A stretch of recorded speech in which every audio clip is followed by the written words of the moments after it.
Welcome to the Granite Mountain Movie Club. Today we are discussing the new film Obsession. Full episode available only for premium members of the Granite Mountain Movie Club. Subscribe today on substack.com.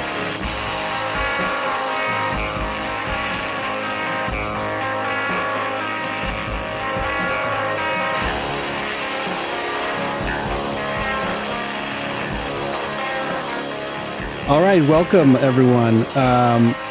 Today we're going to be talking about the new movie Obsession, which I guess came out in 2025, but technically came out 2025, but is just available in theaters now in May of 2026. So it's a new movie, and I've got Arturo here. Hello. I've got Degree Studies. How you doing, Degree Studies? I'm good. How are you?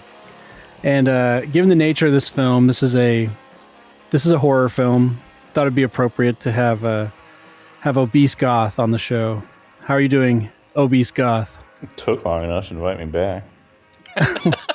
Well, I think I don't think I do as many episodes as you might think. That's kind of the thing. So in the last few months, you've become kind of a bit of a you've transcended just being a Twitter account. You're something more now. Can you tell us a little bit about that journey?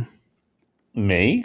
Yeah, you're kind of like a meme now. You're a folk hero. You know, you're mysterious because no one can actually see your account. You know, there's just sort of rumor, innuendo.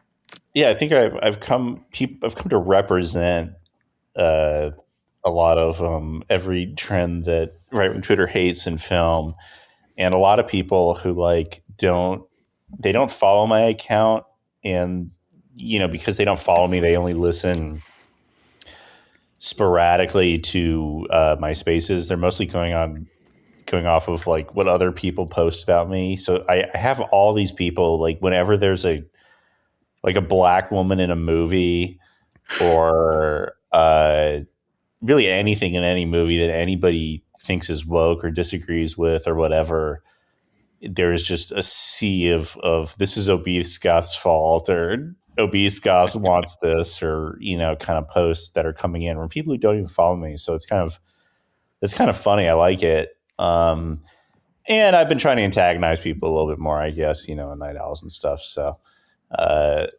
guess I've been healing it up a little bit. Yeah, I think in terms of followers to discursive impact, you have one of the best accounts, and it's it's a real branding triumph. And I feel like you must have some instincts or insights that are the exact opposite of me, because back when I had my account, I feel like I was just bad at Twitter. So no matter how, even if I had a lot of followers or whatever, there was just something fundamentally uninteresting about my aesthetic, things I wade into, and I feel like you're pretty innately good at it.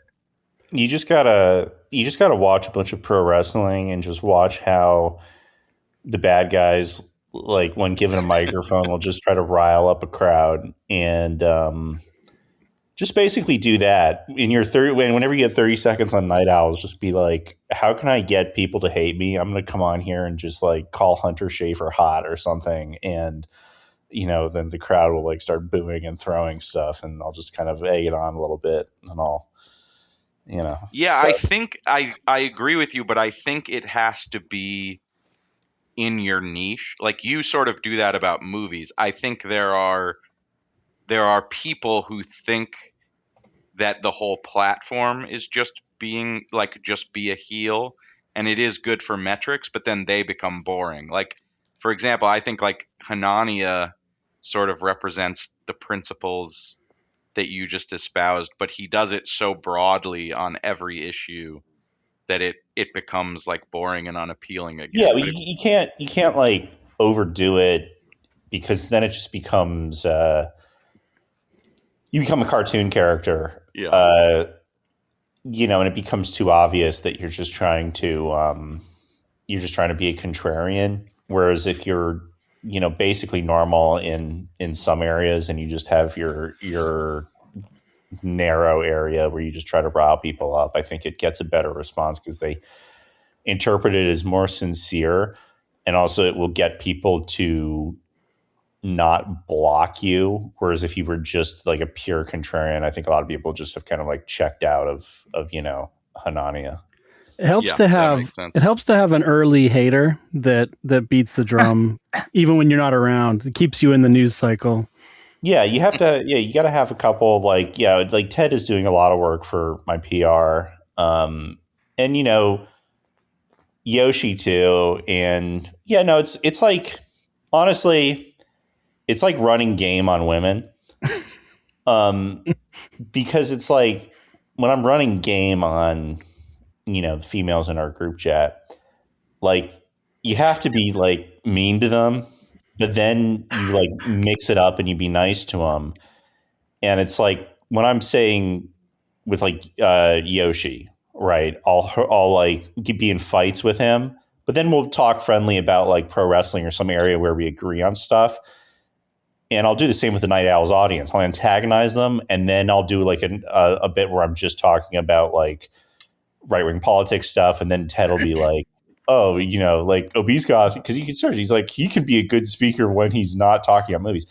So it's all the same thing. It's just drive people wild with the like vacillations of negative to positive, and people say, the public is a woman.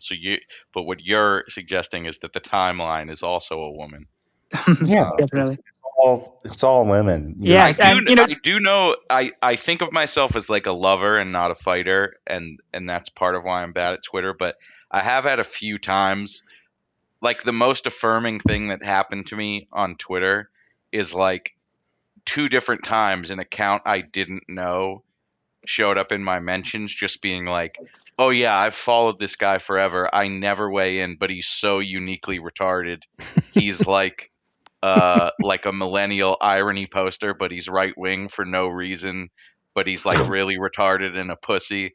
And I was like, "Oh man, I have like something about having a secret hater reveal themselves is like very I don't know, made me feel like it had all been worth it." Yeah, no, it's great. And when you start collecting multiple, they start tweeting to each other. Well, let's segue into the movie, because actually what you said about like game and like the sort of light antagonism is exactly what's touched on in the very first scene of the movie. When the main character, he gives his long, maudlin love speech, and his like friend is like that she's gonna cringe at that. Basically, she's like, you can't, you got to be less. You playfully tease her, don't go full like open your heart. And I think that is an interesting.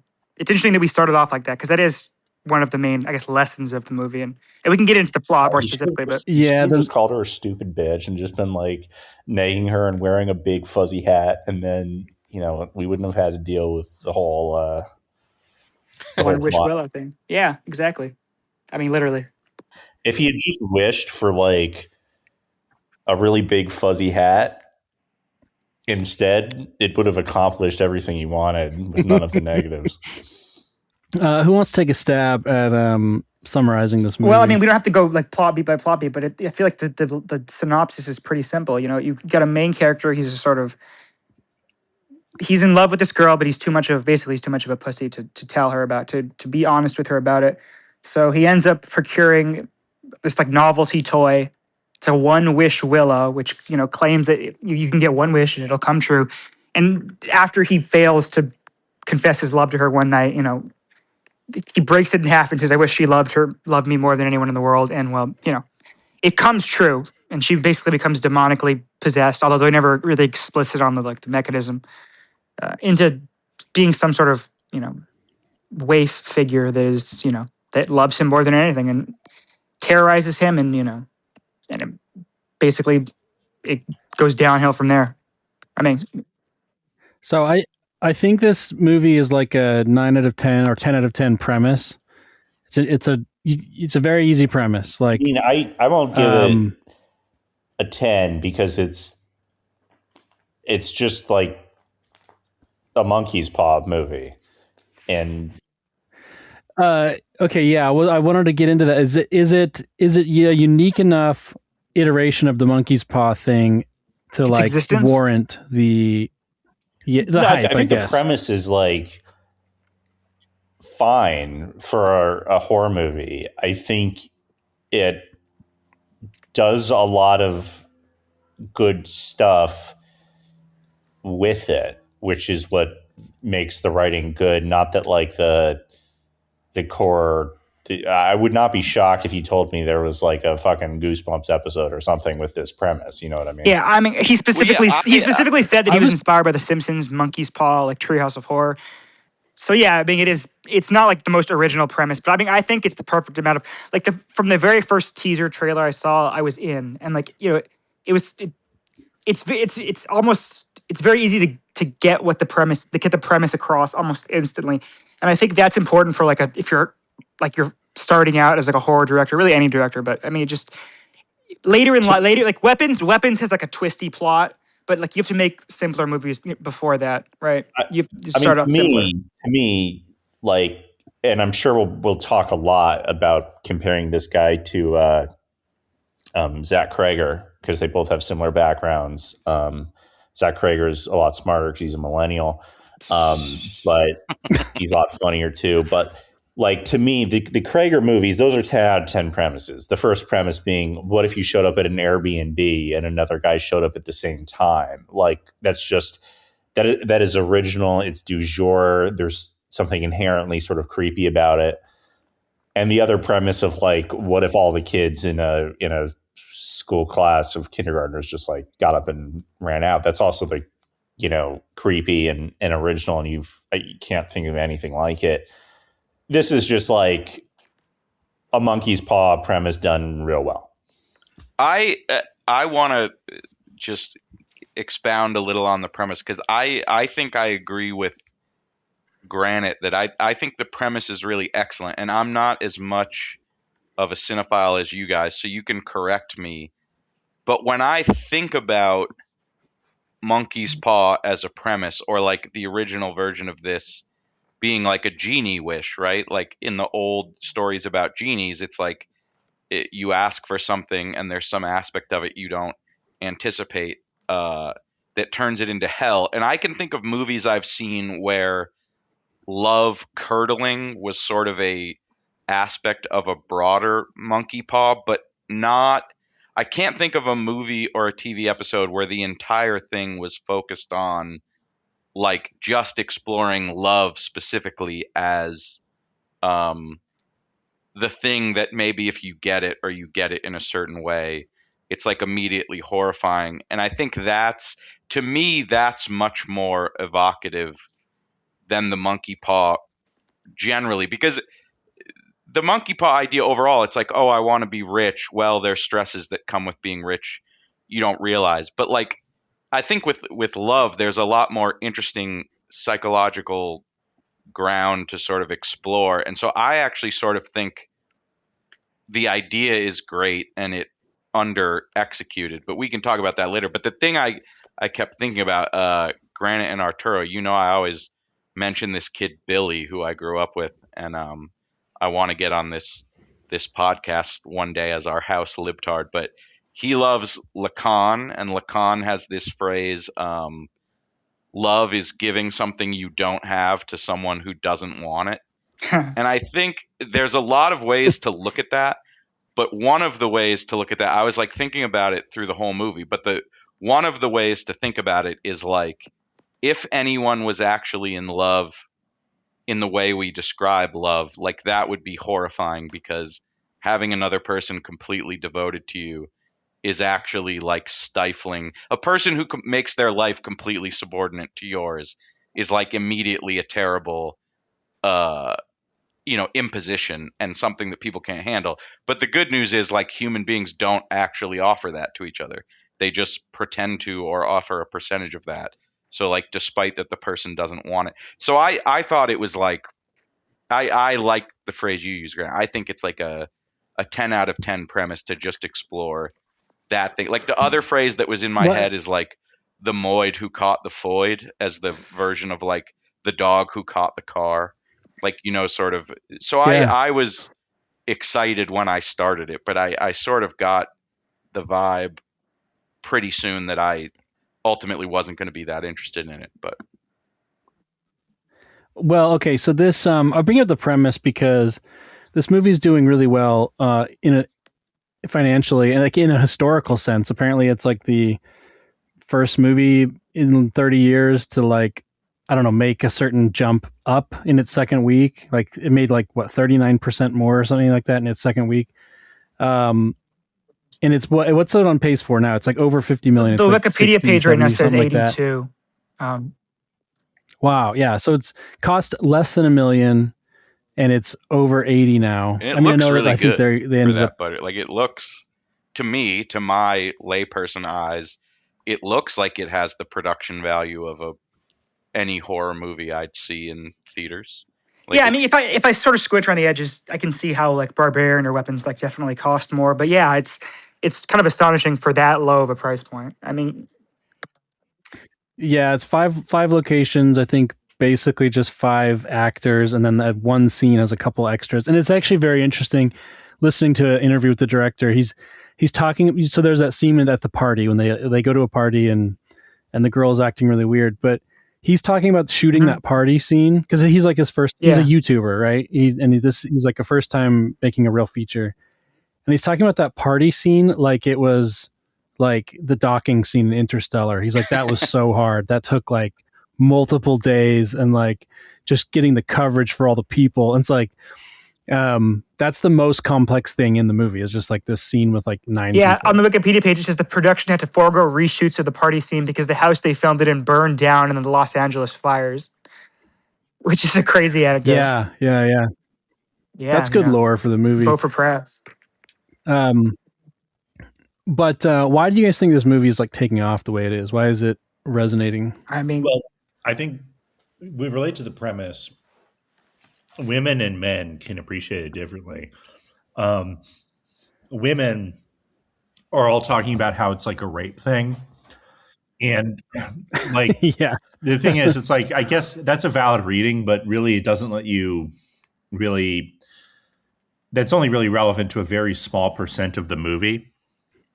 In terms of like time wise, whereas the male reading, and you've seen guys make effectively the same joke that I did. I mean, I made the joke of like, this is just like what dating a normal woman is like. But other guys have, been like, this is what dating a Latina is like, or this is what dating an ex is like. Basically, all variants of the same joke of like, this is what like women actually can be like a lot of times.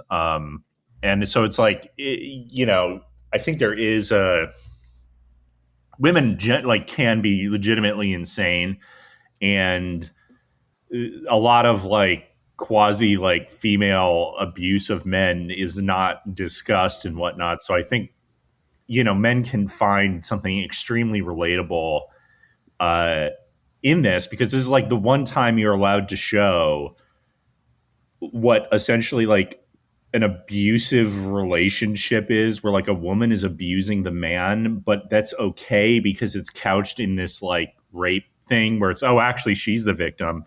But the actual substance of the film is essentially showing a woman abusing a man in like an abusive relationship, where like she won't let him go out by himself. She's like watching him, like upset, like absorbing over him. So I think guys can appreciate that, and women can appreciate it on their very simple little metaphorical level, and then just like sit like dogs looking at the screen, like flashing colors. Yeah, granted, do you know, or it's Arturo, almost, do you know, is it doing particularly well with young people, or do we not know that yet? I've never seen a breakdown, but I assume the audience is like yeah, because 35 I had and been saying, well, you first, Obesegoth. Everyone I know who's that age, like not to be hateful to our Zoomer brethren, like we did this to them, so I feel badly, but like I think one of the things that's great about the movie is it's two people attempting a relationship who just like cannot communicate their own feelings. The guy initially because he's a coward, but then later because he can't explain to people in his world how the relationship actually came to be. And so he's just sort of like trying to see if he can control Nikki's behavior, but he knows that there's a certain magic at work, and she cannot express herself because like the real Nikki is elsewhere. And that sort of is what young people are like, or like when I view people in relationships, maybe not even romantic relationships, but they're just sort of like flailing about. So yeah, I can imagine both men and women seeing their own relationships in this, because it depicts two people who are just like not in communication with each other, and increasingly that's what everybody is like. Yeah, and I had said, my very first reaction after I came out of the theater seeing it, I saw it early a couple weeks ago, is that I haven't seen a movie that like so succinctly depicts what like Zoomers are like as they become like post-collegiate adults. As they enter their mid-20s, because the Zoomers, to me, I was born in the spring '97, so to me, anybody younger than me is a Zoomer. Like that's my cutoff for it. So Zoomers have not been like adults for that long, and like considering how long it takes to make movies, I really feel like we're only just now seeing the first crop of movies that show how. And to me, like the defining way that this movie depicts that is just, I mean, to be frank, like Bear, he's just like a contemptible pussy. Like I feel like, I mean, do we all agree that like his fear of women is like something that's like unrelatable in the sense that like, however you feel about women, like I've never been this like shy. I mean, I am actually a pretty shy and reserved person, but like I can't, like this is OD. One of the really good things about the characterization, I think, of Bear is that they create, it really needs you to believe what like a terminal pussy he is. Yeah. And so we've seen a lot of movies that are like the exact reverse of this, where the guy has a plan to reveal his feelings to a girl and he's actually acting on it, but he gets interrupted or the girl gets a phone call. And so that normal setup is like the guy has a little bit of bravery, but the universe intervened. And I think this movie very cleverly does the opposite, where it literally has Nikki being like, you seem like you want to say something to me, and if you do, now is the time. And he still can't do it. So like it's really driving home there is no set of circumstances under which he will be honest or assertive with his stance. Yeah, that car ride where it's written in a way where she's giving him all these openings to. I mean, they kind of set it up to say like she's not interested in him, but she is like sort of. I mean, a lot of women respond well to just display of interest. Like, well, I'm not interested, but if you were to be interested, I could become interested. And she leaves all the, and I'm thinking I'm watching this, and I'm as an old head, I'm like, wow, you will never get lanes this wide open to just like say the thing you want to say. Caruso opened the 3-point line. Yeah. I wanted to also give Arturo some credit here. He, like you say, you saw this like opening night, right? It was like an early access, so it was like a week before the official. And you called it pretty early. Like you kind of pointed out that this was going to be a sensation of a sort. So yeah, I mean, from the first trailer, even a few months ago, I was like, yeah, I mean, because it just, if there's something that like can get the premise across, the trailer, it was like the one scene where he calls the phone operator, and the guy, he's like, is it real? And the guy's like, just because you chose this for her doesn't mean that it's not real. And the trailer was just the scene, and it cuts off there. And then it's like obsession, and like it shows the One Wish Willow. And so like it doesn't actually, I thought it was just very smart how it got, you instantly understood what the movie was going to be about without really it even needing to break down the plot in a more specific way. So that's why I think the premise is good. It's like if you can get it across both like sort of archetypal, it's like, that's why in a sense like premises can't be too original, or like you're doing so much explaining that it bogs down the film. I don't know. I just, people love horror movies. People like to be scared. People like, and people like stuff that's relatable, even if they can't, horror movies allow people to express feelings and like sensations, or to like act through them in ways that are not socially acceptable in a straight drama. You know what I mean? Yeah, I knew it was going to blow up. We've sort of talked around it, but I wanted to put the label on it. Like this is squarely like a discourse movie, which is almost like its own genre now. Like, interesting. Do you think so? Like in the same way as like the drama or something? Kind of like just the fact that it's it almost feels like engineered to like pit, not necessarily pit men and women against each other, but yeah, more or less like. It gives both sides this like very easy reading that they can argue, which like and then it becomes like one of the reasons people actually see movies at all now is just like they don't want to miss the discourse. So maybe everything's a discourse movie now. That everything is politicized if you're not fucking Grogu. yeah, I think because it's like if you have any number of scenes in older movies, if there's a heterosexual relationship in a movie, it will be a discourse movie. Yeah, Yeah. and what's interesting to me is that in the movie itself, like setting aside Nikki's demon, like men and women are actually not, at least on the surface, they're well. No, I actually take it. Like I was gonna say, like it's not actually the characters don't seem to actually like dislike each other on a gendered way, but I guess there is because what I liked about it was the dynamic where like his friend, what's his friend's name, the big guy. Ian, I think. Yeah, Ian. Ian's sort of saying like, hey, he's like taking Nikki's side in a sense, being like, hey, like you're being like creepy and weird, and that sort of way that Zoomer men police each other's masculinity. Whereas the girl Sarah, who likes Bear, she's taking his sides. You know what I mean? Like, so it's a sort of gender inversion there, where like the guy's taking the girl's side, the girl's taking the guy. The girl has been like, hey, I know that we're both women, but like she's being weird, and the eventual reveal that like Nikki and Ian were hooking up. That was like the one part of the movie where I was like, oh yeah, they're cooking with this. Because it's, I mean, in the retrospect, it's so obvious. Like, I mean, sure, he's not an Adonis, but like, which one of the guys is like more assertive? Seems like more like masculine, more fun to be around in that way. I mean, he says it in the very first scene that like just Bear is incapable of being a man. Yeah, and I forgot why I recognized that Ian character because I wasn't really familiar with the director's like whole YouTube thing, but then I knew that kid looked familiar. Then going back, I was like, oh, I've seen a bunch of their shorts. Like, I've seen their skits. They do like these YouTube reels or whatever you call them, YouTube shorts, that are more like. Are they horror stuff or what It's are just they? it's just normal YouTube skits. Like they just do little jokes, like little joke 1 minute okay. videos and stuff. And this is like they made like a 1 hour movie that they put on YouTube for free that was sort of a horror thing. Did you guys watch that, Milk and Cereal? I didn't see it. I have not. I watched Oh. like the first 10 minutes, but Did it seem good?